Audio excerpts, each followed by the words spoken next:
Channel does not promote any violent, harmful, or illegal activities. All content provided by this channel is meant for an educational purpose only. Modi ওই সুদর্শন চক্রের জন্য কিন্তু আজকে আমরা সবাই নিরাপদে আছি, আপাতত নিরাপদে আছি। যে যতই চীন ওখানে যাই কিছু করুক না কেন, হ্যাঁ, যদি ওটা না কিন্তু তাহলে তোরা যারা পেছনে পেছনে এসব কথা বলছিলি তাহলে তোরা তো কি হয়ে যেতিস। আজকে ভারতবর্ষ তো একেবারে মানে অনাথ হয়ে যেত, ভগবান যেন নাই করুক, অনাথ হয়ে যেত আজকে সুদর্শন চক্র তিনি নিয়েছেন বলে। দেখুন কে কি পার্টি করে সেটা বড় কথা নয়, দেশের স্বার্থে এখন সবাই আমরা এক। আমি প্রথমে একজন ভারতবাসী, তারপরে একজন বাঙালি, তারপরে আমি একজন মুসলিম। আমাদের পাশে বাংলাদেশে তাদের খবরগুলো পুরোপুরি ভাবে ভারতের ক্ষতি হয়েছে, ভারতের এই হচ্ছে, এবং অনেকে সেইগুলো তো দেখছে যে ভারতের তাল অনেক ক্ষতি হয়ে গেছে, কিন্তু প্রকৃত অনেক পরে ফ্যাক্ট চেক করে তারপরে সেটা বলা হচ্ছে না এটা ঠিক নয়। পাকিস্তানের এত বুকের পাটা নেই যে ইন্ডিয়ার সঙ্গে লড়বে, এত বুকের পাটা পাকিস্তানের নেই। তাদের অর্থনৈতিক ভাবে তারা পুরোপুরি ভাবে দেউলিয়া হয়ে গেছে, পুরোপুরি ভাবে দেউলিয়া হয়ে গেছে। মোদিজির এইটা খুব আমার ভালো লেগেছে, ওই যে কুরেশি আর এদিকে ভূমিকাশী, এই যে দুজনের মধ্যে যে ইউনাইটেড, এদিকে শিখ যিনি আছেন তিনি আবার তিনজন, এই যে তিনটে ধর্মের তিনি নিয়েছেন, মোদিকে ধন্যবাদ জানানো উচিত প্রত্যেকটা ভারতবাসীকে, যে তিনি কিন্তু বলতে চাচ্ছেন যে আমার ভারত মায়ের সন্তানকে মেরেছে, তোরা মেরেছিস, তোদেরকে এই কুরেশিকে দিয়ে সংখ্যালঘু এই যে সেনা কি বলবো সেনার আধিকারিক, সংখ্যালঘু মহিলা সেনা আধিকারিককে দিয়ে তোদের মেরে আসবো। তাহলে এখানে ভারতবর্ষে আমরা কি করে বলতে পারি, ভারতবর্ষ কি করে বলতে পারি যে সংখ্যালঘুরা তারা ভারতবর্ষকে ভালোবাসে না? স্বাভাবিক কারণে দুঃসাহসিক কাজ কিন্তু ওই কুরেশি করে এসছে, যার ইতিহাস কিন্তু দারুণ সুন্দর ইতিহাস। যে সুতরাং তিনি তো কোনো দ্বিধাবোধ করেননি দেশের জন্য।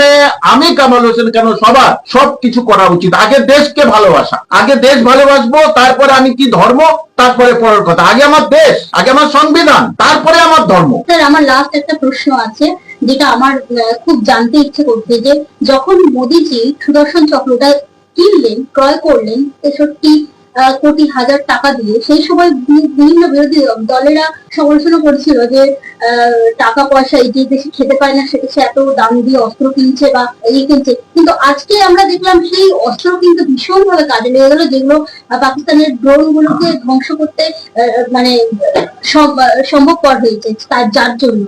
এটা আপনি কি বলবেন? এটা সুন্দর প্রশ্ন করেছেন।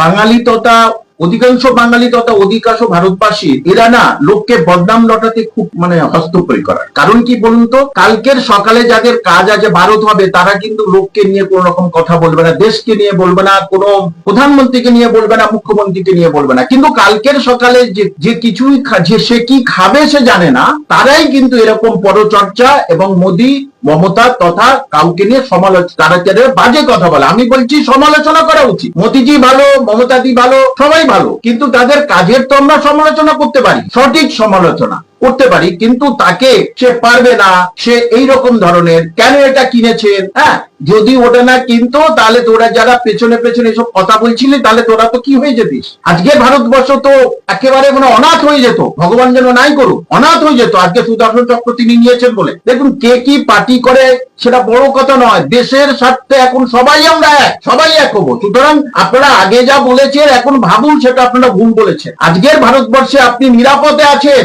মোদি ওই সুদর্শন চক্রের জন্য কিন্তু আজকে আমরা সবাই নিরাপদে আছি, আপাতত নিরাপদে আছি। যে যতই চীন ওখানে যাই কিছু করুক না কেন, আমাদের পাশে বাংলাদেশে তাদের খবরগুলো পুরোপুরি ভাবে ভারতের ক্ষতি হয়েছে, ভারতের এই হচ্ছে, এবং অনেকে সেইগুলো তো দেখছে যে ভারতের তাল অনেক ক্ষতি হয়ে গেছে, কিন্তু প্রকৃত অনেক পরে ফ্যাক্ট চেক করে তারপরে সেটা বলা হচ্ছে না এটা ঠিক নয়। তাহলে আমরা সাধারণ মানুষ যারা বা প্রান্তিক যারা মানুষ, তারা কিভাবে জন্মে যে ফ্যাক্ট চেক এই জিনিসটা হচ্ছে। সুতরাং এটা কিন্তু এই আধুনিক যুগে, এই সোশ্যাল মিডিয়ার যুগে কিন্তু এইরকম খবর রটবেই, খুব স্বাভাবিক ব্যাপার। যে পাকিস্তানে কি হচ্ছে, আমি সংবাদ মাধ্যমকে যারা আসছেন বলছি, পাকিস্তানে কি হচ্ছে সেটা আমাদের দেখার দরকার নেই। আমাদের যে কাজ, আমরা তাদেরকে পুরোদস্তুর ভাবে পরাজিত করাটাই হচ্ছে